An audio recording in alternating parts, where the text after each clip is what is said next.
কুষ্টিয়ার মিরপুর উপজেলার খাড়া গ্রামের প্রবীণ কৃষক ফজলুল হক মাত্র ১.৫ শতক জমিতে তিনি আবাদ করেছেন লাল শাক, মূলা, পালং শাক, কলমি শাক, বেগুন, লাউ সহ হরেক রকমের সবজি।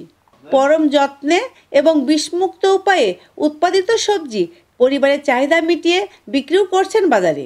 এতে একদিকে যেমন পাচ্ছেন পুষ্টিগুণ সমৃদ্ধ সবজির স্বাদ, অন্যদিকে অর্থনৈতিকভাবেও হচ্ছেন লাভবান।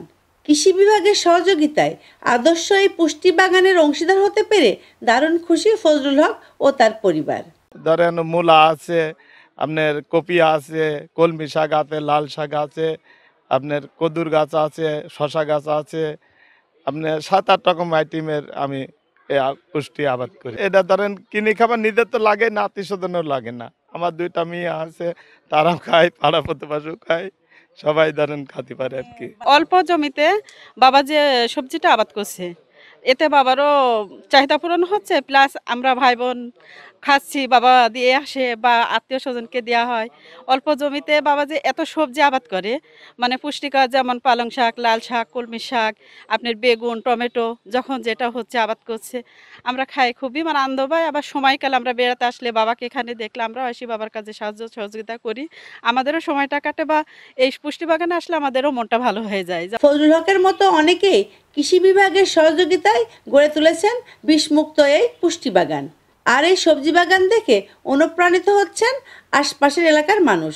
আমরা ধরেন সরকারি সহযোগিতায় নিজেরা ফসল মানে বিষমুক্ত ফসল তৈরি করছি এবং আমাদের পরিবারের লোকজনও আমাদের সঙ্গে কাজ করে আর কি।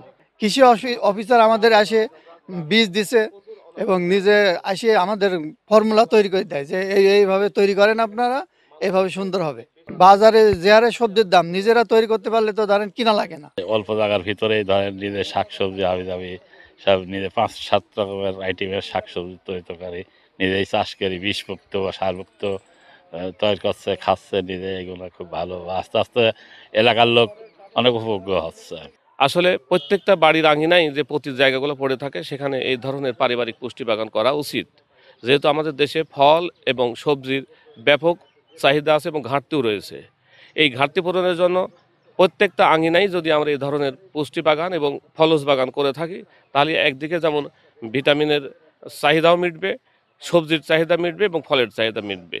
কৃষি বিভাগ বলছেন এটি একটি মডেল প্রদর্শনী, সারা বছর যাতে কৃষকরা তাদের পতিত জমিতে সবজি আবাদ করেন, সেই লক্ষ্যেই কৃষি বিভাগের এমন উদ্যোগ।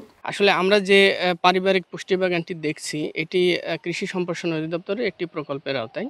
প্রকল্পটির নাম ছিল অনাবাদি পতিত জমি এবং বসতবাড়ির আঙিনায় পারিবারিক পুষ্টি বাগান স্থাপন প্রকল্প। তো এই প্রজেক্ট থেকে প্রাথমিকভাবে লক্ষ্যমাত্রা ঠিক করা হয়েছিল যে বাংলাদেশের সকল ইউনিয়নে 100টি করে এরকম পারিবারিক পুষ্টি বাগান স্থাপিত হবে। এটির উদ্দেশ্য যে মানুষকে যেন বিষমুক্ত নিরাপদ সবজি খাওয়ানো যায়, নিজের সবজিটা নিজে চাষ করে এবং বাড়ির আশপাশে যে জায়গাগুলো পড়ে থাকে সেই জায়গাগুলোর সর্বোত্তম ব্যবহার করা যায়। এতে বেশি জমির প্রয়োজন হয় না, মাত্র 1.5 শতক জমি বাড়ির আশপাশে থাকলেই হবে।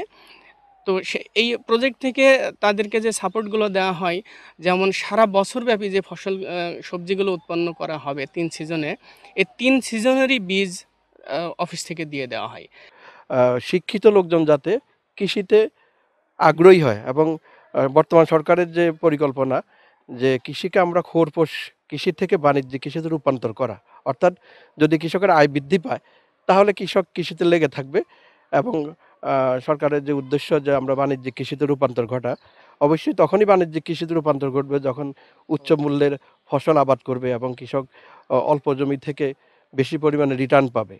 তো এই ধরনের প্রদর্শনী অবশ্যই এই ধরনের উদ্যোগকে সাফল্যমণ্ডিত করবে এবং এটা মডেল প্রদর্শনী হিসাবে অন্যান্য মানুষকে এই কৃষিকাজে উৎসাহিত করবে। সবজির চাহিদা পূরণে স্থানীয় কৃষি বিভাগ প্রতিটি ইউনিয়নে এই রকম 100টি পারিবারিক পুষ্টি বাগান তৈরির পরিকল্পনা হাতে নিয়েছেন।